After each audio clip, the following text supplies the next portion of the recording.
भगत सिंह, राजगुरु और सुखदेव को फांसी का डेट निर्धारित किया गया था 24 मार्च 1931, लेकिन इससे 11 घंटे पहले ही इन्हें फांसी दे दिया गया था। इसका मुख्य वजह था अंग्रेजी सरकार को डर। इतना ज्यादा वो लोग डरे हुए थे कि जिस दिन फांसी देंगे उस दिन पूरे देश में आंदोलन ना हो जाए, हमें अपने जो सजा दी है उसको वापस ना लेना पड़े।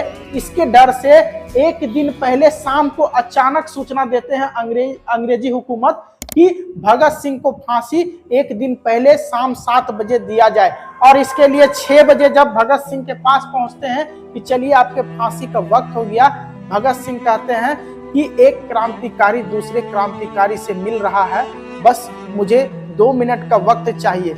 कुछ पन्ने बचे रहते हैं, भगत सिंह उसे पूरा पढ़ते हैं, उसके बाद वो बोलते हैं अब हमें ले चलिए।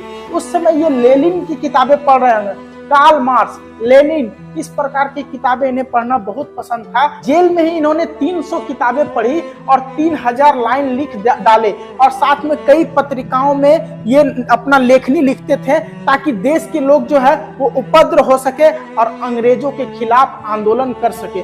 सोच के देखो कि एक व्यक्ति जो लड़ने में भी होशियार, पढ़ने में भी होशियार, आप लोग क्या करेंगे, भगत सिंह की तरह मूंछ रखेंगे, दिखाएंगे हम भगत सिंह हैं, लेकिन आप भगत सिंह को सही से जानते ही नहीं। वो मतलब हिंसा को हमेशा अपना हथियार नहीं समझते थे, उनका तो हथियार था किताबें। वो पढ़ पढ़ के इतना नॉलेज गेन किए थे जिसके वजह से वो इस प्रकार की क्रांति किए, देश के लिए मरना चाहते थे। वो किताबों से ही पता करते थे कि रूस में किस प्रकार का आंदोलन कर रहा है, इसी प्रकार वो भी यहाँ पे भारत में कराना चाहते थे। वो सांप्रदायिक को जड़ से खत्म करना चाहते थे, लेकिन उनको आज तक कोई समझ नहीं पाया। आज भी हमारे नेता जो है वो गरीब तबके के और छोटे जातियों को तंग करते हैं। भगत सिंह का सपना आज भी पूरा नहीं हो पाया। भगत सिंह का सपना तभी पूरा हो पाएगा जब हम सभी भारतीय आपस में एक साथ रहेंगे, धर्म की बात नहीं करेंगे, सांप्रदायिक बात को कम कर देंगे।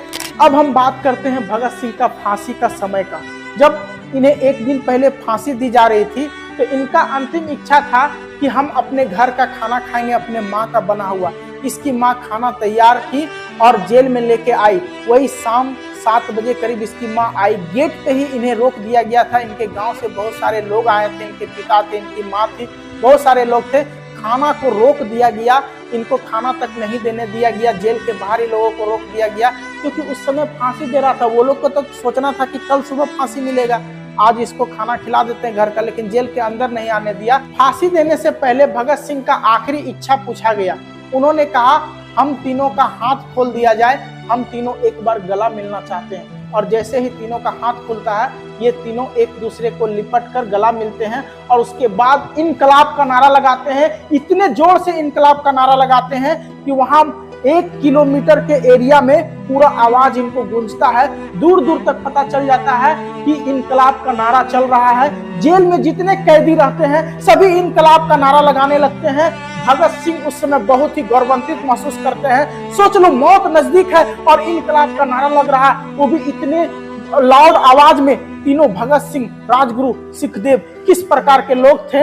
लोग कहते हैं कि आजादी किनके वजह से आई। अब आपको समझ में आ रहा होगा कि आजादी किनके वजह से आई। भगत सिंह, राजगुरु, सुखदेव एक ऐसे देशभक्त थे जिनके बारे में जितना कहा जाए कम है। मैं उनकी कहानी क्या बताऊंगा, आप खुद उनकी कहानी को जान रहे हैं। आपको आभास हो रहा होगा कि क्या किया देश के लिए इन तीनों ने। आप आगे मैं बताता हूँ।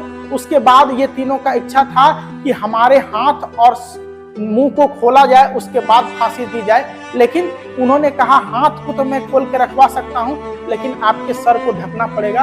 और फिर तीनों को सर के ढक के फांसी दे दिया। 23 मार्च 1921 को शाम 7 बजकर कुछ मिनट में इन तीनों को फांसी हुआ।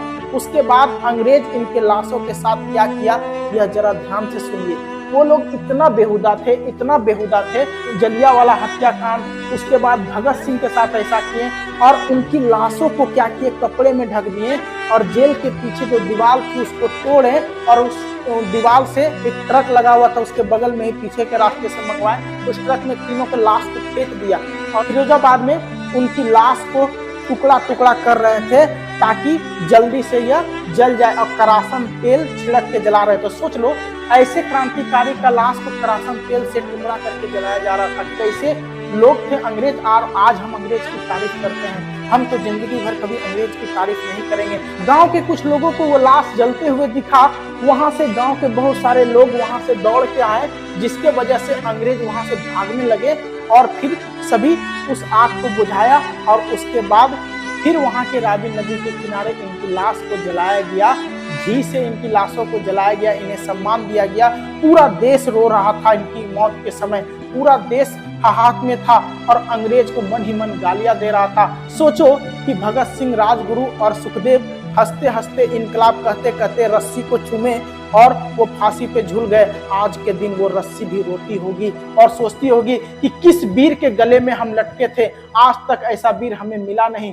तो उम्मीद है आज का यह वीडियो काफी अच्छा आपको लगा होगा। मैं अपने किसी वीडियो को लाइक, सब्सक्राइब और शेयर करने के लिए नहीं कहता हूं, लेकिन इस वीडियो को आप इतना शेयर कीजिए, इतना शेयर कीजिए कि पूरे हिंदुस्तान तो यह वीडियो जाना ही चाहिए। साथ ही साथ उन अंग्रेजों के पास भी यह वीडियो जाना चाहिए, उनके लोगों को भी पता चलना चाहिए कि किस प्रकार का काम किया था उन्होंने भगत सिंह के साथ, और भगत सिंह हमारे देश के कितने महान क्रांतिकारी थे।